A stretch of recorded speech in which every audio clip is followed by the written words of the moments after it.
मंडळी, आपण आपल्या आजच्या पवित्र वचनाकडे वळूया. आणि जो परमेश्वर देव जो आहे, त्याची अपेक्षा आम्हा मनुष्याकडून जी आहे ती कशा प्रकारे आहे, आणि देव आपला किती महान आहे आणि त्याच्यावरती विश्वास ठेवून धैर्य सोडून त्याच्या इच्छेप्रमाणे, वचनाप्रमाणे आम्हाला चालणे, वागणे किती आवश्यक आहे. इब्रिकरास पत्र याचा 10वा अध्याय आणि 35 ते 39 वचने आपण या समय वाचणार आहोत. इब्रिकरास पत्र 10वा अध्याय 35 ते 39 वचने. म्हणून आपले धैर्य सोडू नका, त्याचे प्रतिफळ मोठे आहे. तुम्ही देवाच्या इच्छेप्रमाणे वागून वचनानुसार फलप्राप्ती करून घ्यावी, म्हणून तुम्हाला सहनशक्तीचे अगत्य आहे. कारण अगदी थोडा वेळ राहिला आहे. जो येणार आहे तो येईल, उशीर करणार नाही. माझा नीतिमान मनुष्य विश्वासाने जगेल. तो जर माघार घेईल तर त्याच्याविषयी माझ्या जीवाला संतोष वाटणार नाही. परंतु ज्यांचा नाश होईल अशा माघार घेणाऱ्यांपैकी आपण नाही, तर जीवाच्या तारणासाठी विश्वास ठेवणाऱ्यांपैकी आहोत. इब्रिकराचा लेखक या वचनांच्या द्वारे आम्हाला ज्या गोष्टीविषयी सतर्क करीत आहे, सावधान करीत आहे, आणि आमच्या आत्मिक जीवनासाठी त्या गोष्टी किती महत्वपूर्ण आहेत, महत्वाच्या आहेत. म्हणून वचन 35 मध्ये, म्हणून आपले धैर्य सोडू नका, त्याचे प्रतिफळ मोठे आहे. आपलं धैर्य जर सोडलं नाही तर त्याचं प्रतिफळ फार मोठं आहे. परंतु हे धैर्य मनुष्याला जेव्हा काही समस्या नाही, कोणतंही संकट नाही, काही प्रॉब्लेम नाही, अशा वेळेस धैर्य धरणं फार सोपं आहे. परंतु जेव्हा मनुष्य चारही बाजूने संकटाने घेरला जातो, विपरीत परिस्थिती जेव्हा निर्माण होते, आणि अशा प्रकारे मनुष्य एक आतून देखील एक संघर्ष करत असताना आणि बाहेरचाही संघर्ष त्याच्या समोर असताना, त्या परिस्थितीतून जात असताना त्याला धैर्य धरण्याची किंवा धैर्य धरून राहण्याची गरज असते. आणि अशा समयी मनुष्याचं धैर्य सुटण्याची शक्यता फार असते. आणि म्हणून वचनात म्हटलं आहे, म्हणून आपले धैर्य सोडू नका. ज्या धैर्याने आम्ही तारण पावल्यानंतर, प्रभू येशू ख्रिस्ताला आपला उद्धारकर्ता स्वीकारल्यानंतर जे धैर्य आपल्यामध्ये आले आणि जे धैर्य धरून आम्ही प्रभू येशू ख्रिस्ताच्या मागे जाण्याकरता जी पावलं उचलली, आणि आज तागायत त्या प्रभूने आम्हाला त्याच्या मागे चालण्यास जी कृपा आणि दया पुरवली आहे, त्यामध्ये आम्ही ज्या प्रकारे धैर्य धरलं आहे, आणि धैर्य जे धरलं आहे ते सोडू नका असं वचन आम्हाला सांगत आहे. आणि असं म्हटलं की त्याचे प्रतिफळ मोठे आहे. प्रतिफळ किती मोठं आहे याच्यात या वचनामध्ये सांगितलेलं नाही, परंतु प्रतिफळ फार मोठं आहे असं त्याच्यामध्ये उल्लेख केला आहे. आम्ही धैर्य धरतो ते प्रतिफळासाठी नाही, तर ज्या मार्गावरून आम्ही चाललो आहोत, जो जीवनाचा मार्ग आहे, जो प्रभू येशू ख्रिस्ताचा मार्ग आहे, जो देवाने नियुक्त केलेला मार्ग आहे, त्या मार्गावरून चालत असताना आम्हाला धैर्याची नितांत गरज आहे. आणि जर धैर्य नसेल तर त्या मार्गावरून चालणं किंवा त्या प्रभूच्या मागे चालणं कठीण होणार आणि चालणं सोपं राहणार नाही. आणि म्हणून ज्याच्यामध्ये प्रभूच्या मागे चालत असताना धैर्य आहे आणि तो धैर्य सोडित नाही, आणि धैर्य धरून तो प्रभूच्या मागे, प्रभूच्या वचनाप्रमाणे आणि प्रभूच्या आज्ञेप्रमाणे सातत्याने चालतो त्याच्यासाठी फार मोठं प्रतिफळ आहे असं वचन आम्हाला सांगत आहे. आणि वचनात जे लिहिलं आहे ते सत्य आहे, ते कधी बदलणार नाही. त्या वचनाप्रमाणे जर आम्ही धैर्य धरून शेवटपर्यंत राहिलो तर त्या वचनामध्ये असणारे जे प्रतिफळ आहे, जे काही देवाच्या लोकांना धैर्य धरणाऱ्या लोकांना देवाने जे प्रतिफळ ठेवलं आहे त्या प्रतिफळाला विश्वासणारे कधीही मुकणार नाही. आणि म्हणून धैर्य न सोडता प्रभूच्या मागे एक आत्मिक जीवनात चालण्याची नितांत गरज आहे. तो असे पुढे म्हणतो वचन 36 मध्ये, तुम्ही देवाच्या इच्छेप्रमाणे वागून वचनानुसार फल प्राप्ती करून घ्यावी म्हणून तुम्हाला सणशक्तीचे अगत्य आहे. दुसरा एक मुद्दा त्या वचनामध्ये लेखक सांगत आहे की तुम्ही देवाच्या इच्छेप्रमाणे वागून. ह्या जगामध्ये देवाच्या इच्छेप्रमाणे वागणं मनुष्याला विश्वासाला कठीण आणि जड जात आहे. परंतु मनुष्याला आपल्या स्वतःच्या इच्छेप्रमाणे वागणं, स्वतःच्या इच्छेप्रमाणे चालणं हे मात्र सोपं जात आहे. आमच्या स्वतःच्या इच्छेप्रमाणे आम्हाला वागणं सोपं आहे, परंतु देवाच्या इच्छेप्रमाणे आम्हाला वागणं कठीण आहे. परंतु जरी ते कठीण असलं तरी ते अशक्य असं नाही, तर शक्य आहे. आणि म्हणून तुम्ही देवाच्या इच्छेप्रमाणे वागून वचनानुसार फलप्राप्ती करून घ्यावी. किती चांगला उद्देश वचनामध्ये आमच्या करता नमूद करून ठेवलेला आहे. आम्हाला धैर्य धरून प्रभूच्या मार्गाने चालत असताना आम्हाला फलप्राप्ती निश्चित आहे. आणि ती फलप्राप्ती जी आहे ती आम्हाला त्या मार्गावरून चालत असताना धैर्य सामर्थ्य देणारी अशी आहे, ज्याच्याविषयी आम्ही विचार करतो. शिष्याने देखील प्रभू येशू ख्रिस्ताला म्हटलं की आम्ही तुमच्या मागे आलो आहोत आणि आम्ही आमचं घर दार सर्व सोडलं आहे, आम्हाला काय मिळणार. शिष्यांना देखील हा प्रश्न होता की प्रभू आम्ही तुझ्या मागे आलो आहोत, आम्हाला काय मिळणार. शिष्यांना या जगामध्ये काय मिळालं, जगात असताना त्यांना काय मिळालं. दुःखे, संकटे, अपमान, अवहेलना आणि कोणती सुविधा नाही. एक भटकणारं जीवन, म्हणजे आपलं घरदार सोडून राहायला घर नाही आणि निवारा नाही, आसरा नाही, आणि पुष्कळ प्रकारे या सर्व क्लेशातून व्यापातून ते गेले.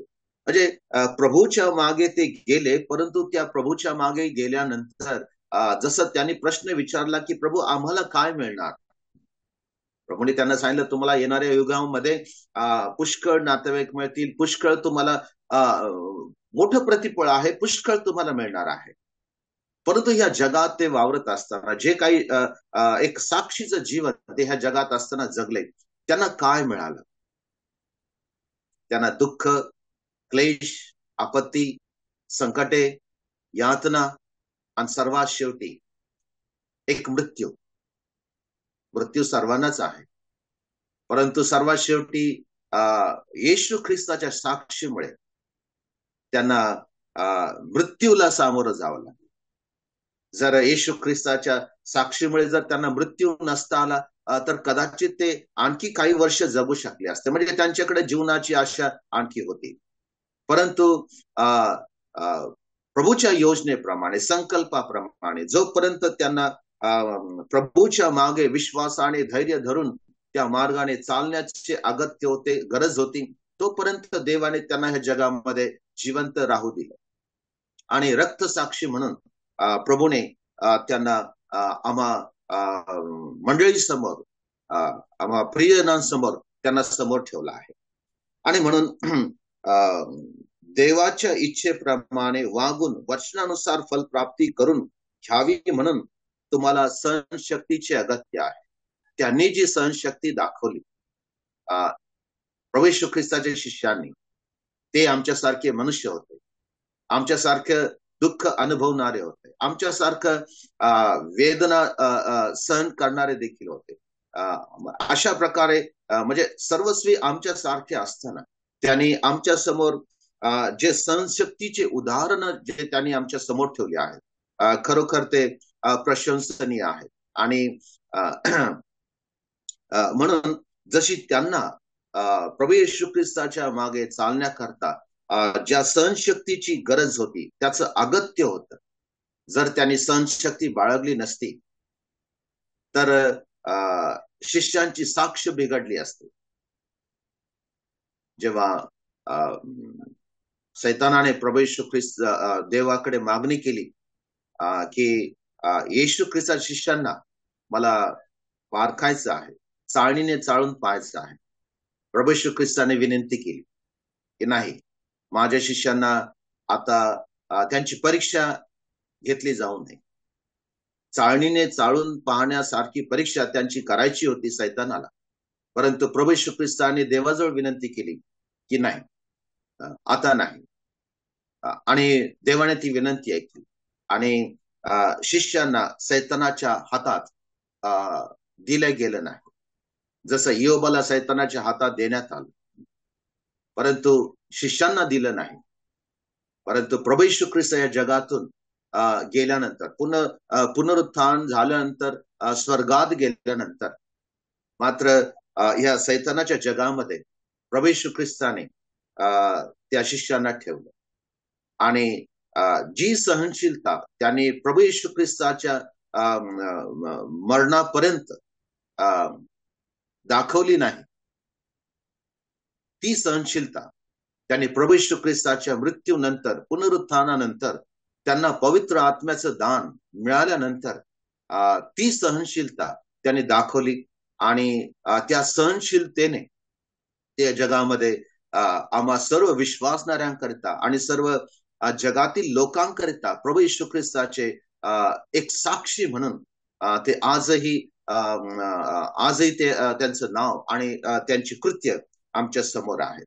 आणि म्हणून जीवनाच्या मार्गातून प्रभूच्या मार्गाने चालत असताना जसं धैर्याची गरज आहे, धैर्य सोडू नये याची गरज आहे, त्याचप्रमाणे सहनशक्तीचं देखील अगत्य आहे. जर सहनशक्ती आणि धैर्य जर आमच्या जवळ असेल तर देवाच्या इच्छेप्रमाणे वागून वचनानुसार फलप्राप्ती होण्यासाठी आम्ही निवडलेले आहोत, पाचारण केलेले आहोत. आणि त्या वचनानुसार फलप्राप्ती आम्हाला निश्चित होणार आहे. कदाचित या जगामध्ये राहत असताना, या जगातलं आमचं आयुष्य क्रमण आम्ही करत असताना कदाचित या वचनाप्रमाणे आम्हाला फलप्राप्ती प्राप्त झालेली आम्हाला दिसून येणार नाही किंवा कदाचित होणार नाही.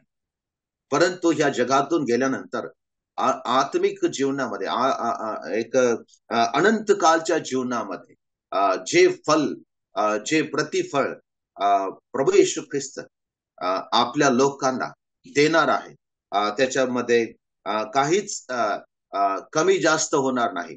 तर निश्चित अर्थाने परमेश्वर ती फलप्राप्ती करून द्यावास विश्वास योग्य आहे. आणि म्हणून वचन 37 म्हणते, कारण अगदी थोडा वेळ राहिला आहे, जो येणार आहे तो येईल, उशीर करणार नाही. हे वचन आम्हाला विश्वासणाऱ्यांना ह्या काळामध्ये फार दिलासा देणारं, आधार देणारं, धीर देणारं असं. कारण 2000 वर्ष, 2024 वर्ष उलटली आहेत. प्रभू येशू ख्रिस्ताने अभिवचन दिलं आहे, मी येईल आणि तुम्हास घेऊन जाईल. परंतु 2000 वर्ष लोटली गेली आहेत आणि प्रभू येशू ख्रिस्त अद्याप आला नाही. आणि वचन जेव्हा हे लिहिण्यात आलं तेव्हापासून हे वचन घोषणा करीत आहे की कारण अगदी थोडा वेळ राहिला आहे. हा थोडा वेळ म्हणजे नक्की किती वेळ? आमच्यासाठी थोडा वेळ म्हणजे 1 सेकंड, थोडा वेळ म्हणजे 1 मिनिट, आणि जास्तीत जास्त 5 मिनिट. थोडा वेळ म्हणजे आम्ही याला ह्या समयाला, एवढ्या समयाला आम्ही थोडा वेळ म्हणतो. परंतु प्रभूच्या दृष्टिकोनातून थोडा वेळ म्हणजे किती आहे? तो म्हणतो अगदी थोडा वेळ राहिला आहे, जो येणार आहे तो येईल. जो येणार आहे तो विश्वसनीय खरा साक्षी आहे. तो सत्य बोलतो, खोटं बोलत नाही, आणि खोटी आशा मनुष्याला तो देत नाही. जी आशा त्याने आम्हाला दिली आहे ती जिवंत आहे. ती आम्हाला जीवन जगण्यास प्रवृत्त करणारी अशी आशा आहे आणि जीवन देणारी आशा आहे. आणि म्हणून त्या आशेने आम्ही त्याच्याकडे पाहत असता आम्ही धैर्य सोडू नये. आम्ही सहनशक्ती बाळगून त्या प्रभूच्या येण्याची नित्य वाट पाहावी. रोज आणि रोज प्रभू केव्हा येईल हे आम्हाला माहित नाही, परंतु प्रभू येईल, निश्चित येईल हे मात्र आम्हाला पक्क माहित आहे. आणि म्हणून वचन म्हणते अगदी थोडा वेळ राहिला आहे, जो येणार आहे तो येईल, उशीर करणार नाही. आमचा प्रभू कोणत्याच कार्यामध्ये उशीर करत नाही. योग्य समय योग्य कार्य करणारा प्रभू आहे. आमच्या कारणाविषयी घ्या. ज्यावेळेस आमचं तारण होणं, आमचा उद्धार होणं देवाला योग्य वाटलं, त्यावेळेस प्रभूने आमच्या आत्म्याचा उद्धार केला. आमच्या मृत्यूनंतर आमच्या आत्म्याला तारण दिलं असं नाही, तर आम्ही या भूतलावर जिवंत असतानाच, जेव्हा वचन ज्याप्रमाणे म्हणते की देव जोपर्यंत प्राप्त होऊ शकतो तोपर्यंतच त्याला तुम्ही प्राप्त करून घ्या. आणि त्याच समय, त्या अनुग्रहाच्या समय, कृपेच्या समय देवाने आमचं तारण घडून आण, आम्हाला सार्वकालिक जीवन दिले आणि योग्य समय या गोष्टी करणारा परमेश्वर आहे. पुष्कळ लोक म्हणतात माझं तारण आणखी 10 वर्षापूर्वी का नाही झालं, किंवा आणखी 5 वर्षाच्या नंतर माझं तारण का नाही झालं. परंतु देवाने ज्या नेमलेल्या समय आहे त्या समयानुसार देव आपलं कार्य करतो आणि देव या गोष्टी सातत्याने करणारा परमेश्वर आहे. म्हणून उशीर न करणारा आमचा प्रभू आहे. तो प्रभू आपल्या नेमलेला समय निश्चित त्याचं आगमन होईल आणि त्याच्या संगती आपण जाणार आहोत. वचन 38 म्हणते माझा नीतिमान मनुष्य विश्वासाने जगेल, तो जर माघार घेईल तर त्याच विषयी माझ्या जीवाला संतोष वाटणार नाही. हे वचन जणू काही देवाच्या हृदयामध्ये, प्रभूच्या हृदयामध्ये एक विचार उत्पन्न करणारं वचन आहे. माझा नीतिमान मनुष्य विश्वासाने जगेल, तो जर माघार घेईल तर त्याच्याविषयी माझ्या जीवाला संतोष वाटणार नाही. मनुष्याने ख्रिस्ती मनुष्याने, तारण पावलेल्या मनुष्याने या आत्मिक जीवनात या प्रभूच्या मार्गाने जो तो चालला आहे त्याने कधी माघार घेऊ नये. माघार जर घेतली, जर तो मागे वळाला तर आमच्या देवाला, आमच्या प्रभूला त्याच्याबद्दल संतोष वाटणार नाही. त्याच्याविषयी दुःख वाटेल, खेद वाटेल.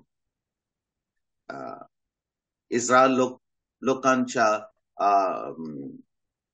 प्रवासामध्ये मिस्र ते कनान देश या काळामध्ये 40 वर्ष देव या लोकांविषयी असंतुष्ट राहिला. संतोष त्याला वाटला नाही आणि तो खेदित राहिला, परंतु त्या देवाने त्यांना सोडलं नाही. आमच्या विषयी देवाची इच्छा आहे की आम्ही माघार घेऊ नये, तर त्या विश्वासाने आम्ही जगावे. असा समय आमच्या समोर येत आहे.